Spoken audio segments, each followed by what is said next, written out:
this is our chart.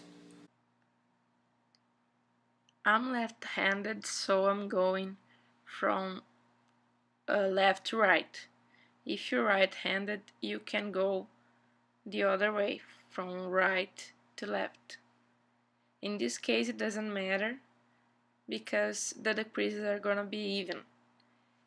If the decreases aren't even in another chart, then it would be better to follow the chart as it shows, even if you're going the opposite direction in your knitting.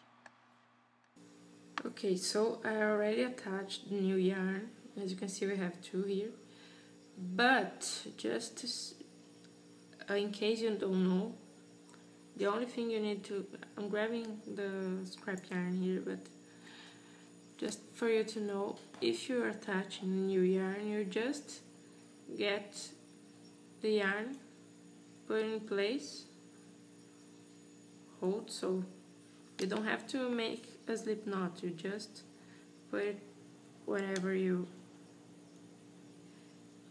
anywhere you're attaching, and make the stitch, and then you can keep going and leave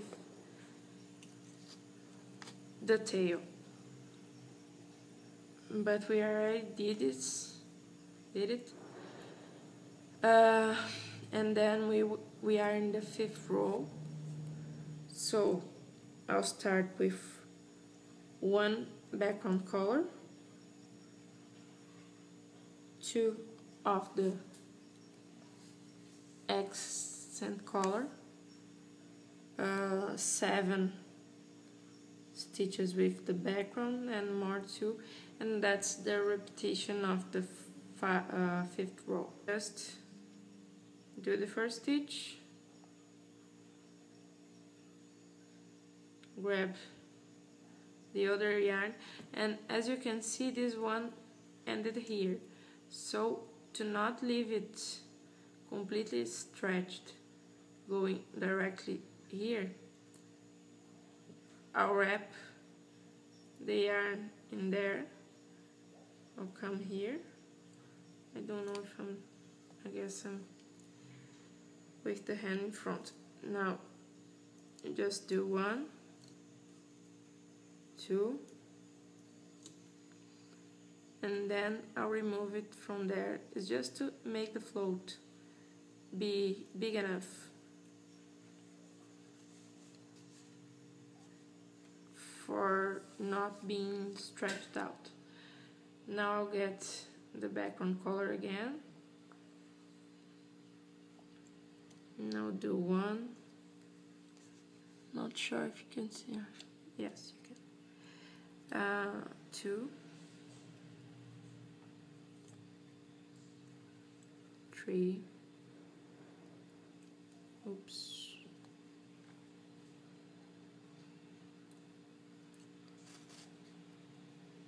And try to leave it not as tight, because we did the ribbing a little bit tighter, so that we can have a little variation even working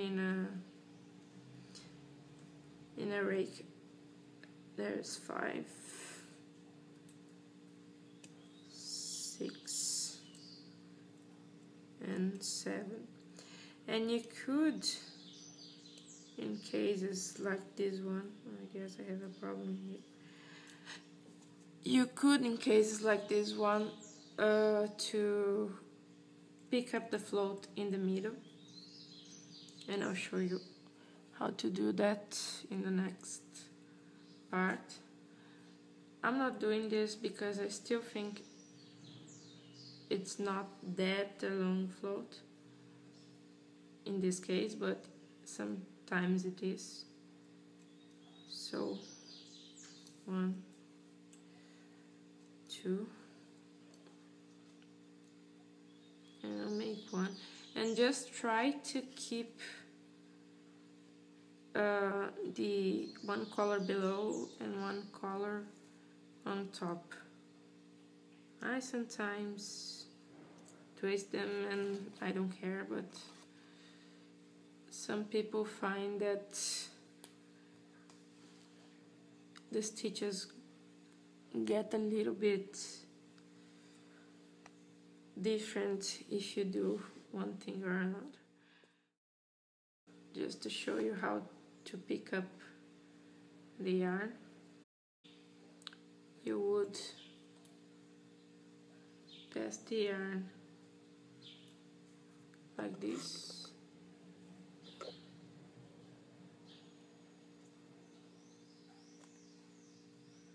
as you can see.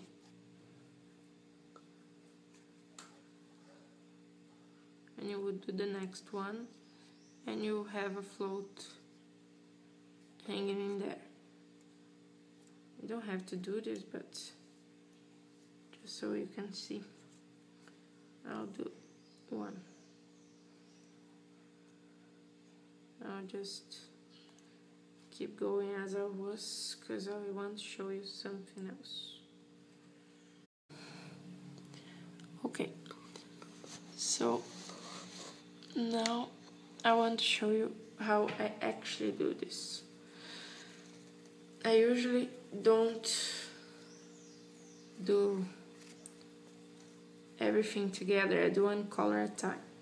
So if we did the 7 here and then 2, I would actually get the accent color, which is the one I usually use on the bottom, and I would skip the peg where the background color is.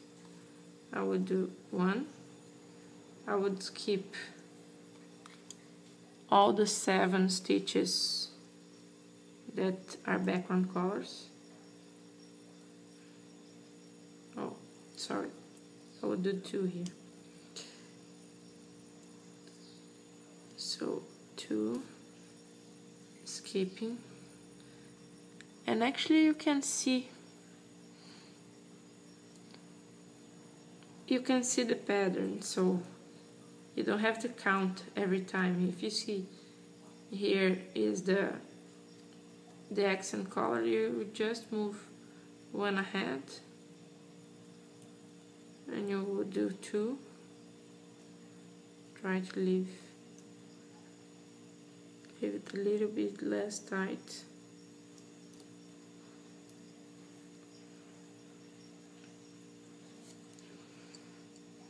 Sorry, I have to pull this.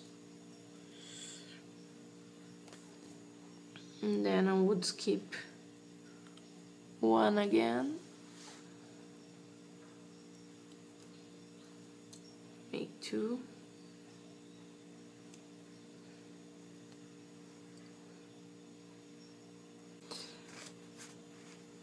Skip 7. Do 2.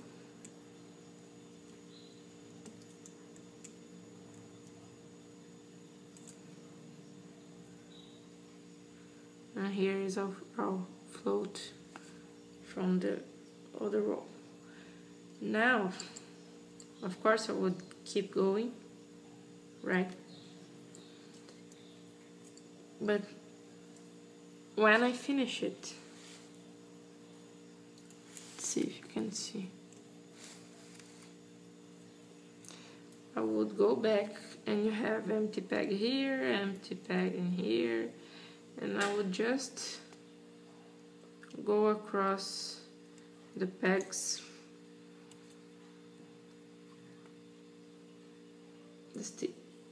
or should I say the stitches I haven't done yet, and I would make those.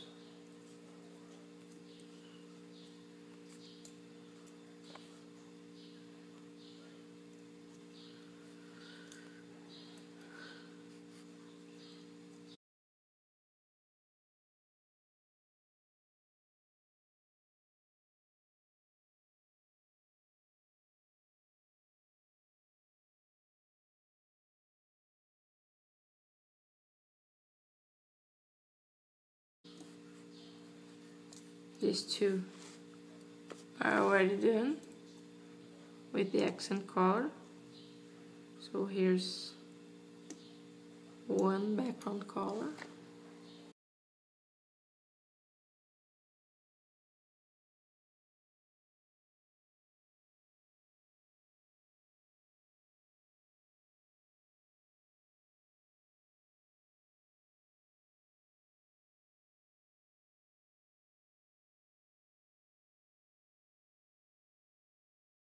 The best part is that the spaces you already have between your pegs leave perfect floats, so you really don't have to worry that much. The only place you have to worry is when you get to those corners, so you just place the yarn in the peg, make 2 or 3 stitches and release it, just to make sure you keep the floats even. And that's it. Next video it's going to be about the decreases, and I hope it will be sooner than this one. So thanks for watching and bye bye.